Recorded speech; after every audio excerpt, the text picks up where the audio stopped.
పెద్ద ఒక జైలు వాసం వచ్చింది. ఎలాగా అన్ని దిడీరుగా మేము చూసుంటాం. పెద్ద పేరు, ప్రతిష్ట, ప్రశస్తి, ధనభాగ్యాలన్నీ ఉంటుంది. దిడీర్‌గా ఒకరోజు ఏదో ఒక ప్రాబ్లమ్ వచ్చి జైలుకెళ్ళిపోతారు. లేదా ఒక యాక్సిడెంట్‌లో చనిపోతారు. లేదా శత్రువుల వల్ల అతనికి జీవహాని కలుగుతుంది. అప్పుడు ఇలాంటి దోషాలు వచ్చినతో మాక్సిమం అది రాకుండా ఉన్నట్టు చూసుకోవాలి.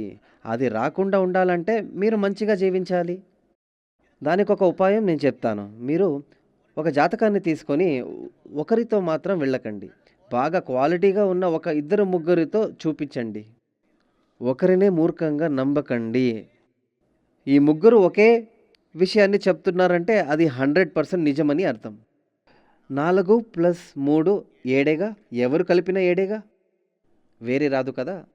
అదే విధంగా జ్యోతిష్యం అనేది కూడా ఒక లెక్కల్లాంటిదే.